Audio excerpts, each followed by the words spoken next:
It may be upsetting when someone says he or she is considering or talking about suicide.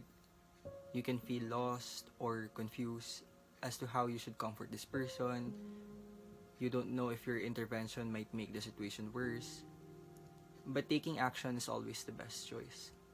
From sources like Rethink Mental Illness, Help Guide, and Mayo Clinic, it is suggested to start by asking questions. Be direct, but also be cautious when asking.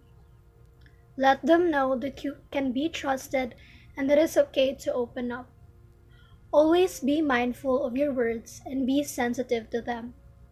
You may ask questions like, I recently noticed some differences in you lately. I wonder how are you doing? I wanted to check in with you because you haven't seemed yourself lately. And we can do something about it. So if you are a friend or a family member who thinks that someone dear to you is thinking about suicide, then talk.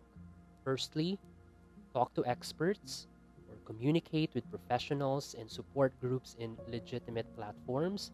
In our time today, through online platforms perhaps, educate yourself, know the warning signs, how to help a person in crisis, who to call, and to whom to refer, and increase your capacity to offer support. Secondly, offer a non-judgmental ear to that someone dear to you who might be in extreme distress.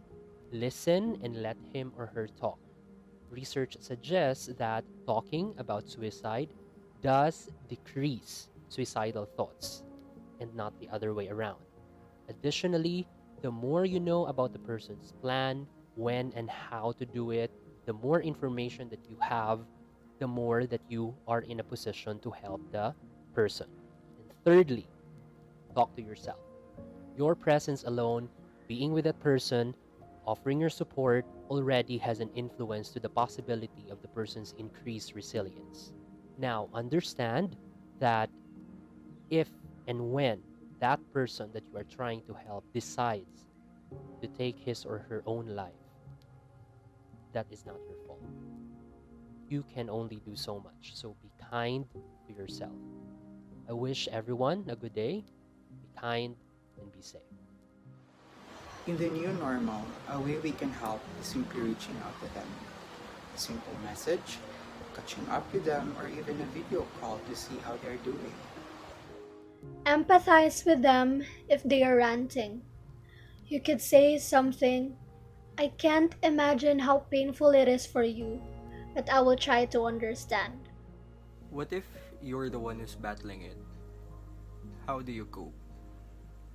As we understand, it can be difficult to fight against depression and suicidal thoughts, but there are still ways you can do to cope in with your daily life.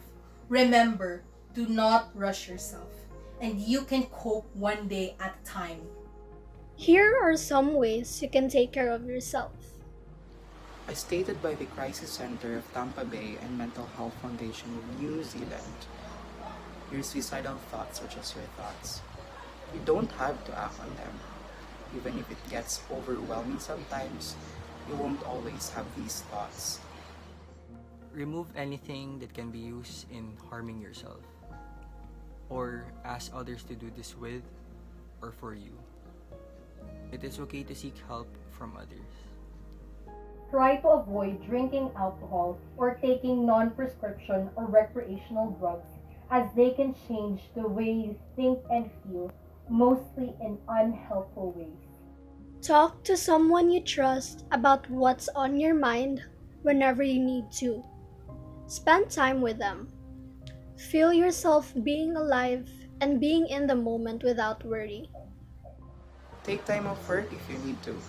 Don't overwork yourself.